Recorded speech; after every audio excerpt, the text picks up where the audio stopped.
The federal government is pressing ahead with a royal commission into union corruption, despite opposition calls for a police task force to be formed instead. Cabinet is expected to finalise terms of reference for the royal commission today.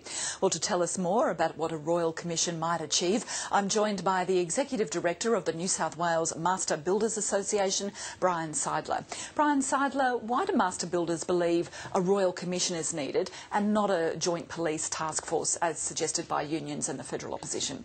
I think the first thing to note is that we haven't actually been told it's going to be a royal commission, even though there's certainly momentum gathering.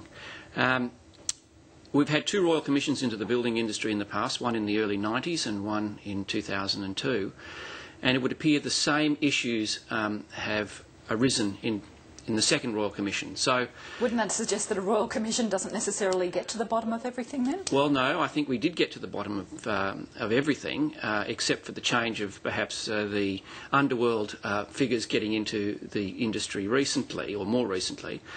Certainly we had a tough cop on the beat, the Australian Building and Construction Commission, which was dismantled deliberately in 2007 to 2010. And from that point we saw a running down of productive work practices in the building industry. Well, the federal government has certainly flagged that it wants to reinstate the Building and Construction Commission, although it doesn't yet have the support in the Senate that it would do so. So are you saying if the ABCC was actually re-established that we might not have needed another Royal Commission? No, I think the allegations from within the union movement, particularly the CFMEU and now more recent ones in today's press, would certainly signal the need for a wider inquiry.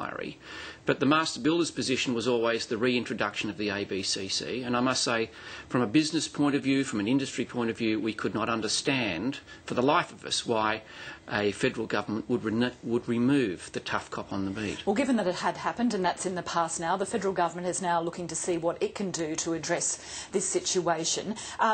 Is the Master Builders, as an organisation, are you already collecting evidence, examples, to present in a submission to the Royal Commission? Yes. If one's formed? Yes, we have been. In fact, ever since the ABCC was taken out of business, we've been keeping information on I guess the... So what sort of information have you been collecting, and why is it that you, or have you, actually presented it to the police?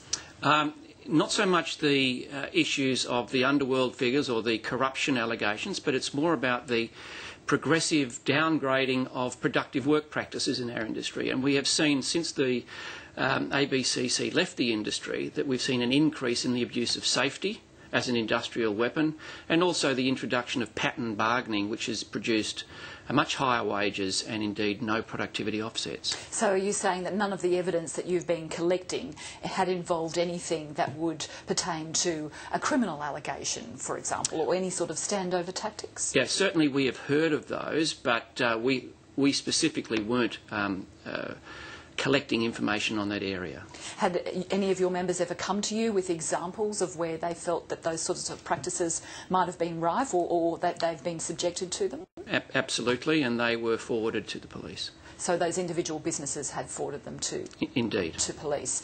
And finally, just quickly, what do you think will actually happen if individual businesses themselves become entangled in a Royal Commission? Of course, there might, depending on the terms of reference of the inquiry, there might actually be some of them that are exposed to have done something wrong as well. Well, historically, there's always been two to tango, and if they've been caught up in this web, then they will also be subject to investigation. All right. Brian Seidler from Master Builders, thank you very much for joining us.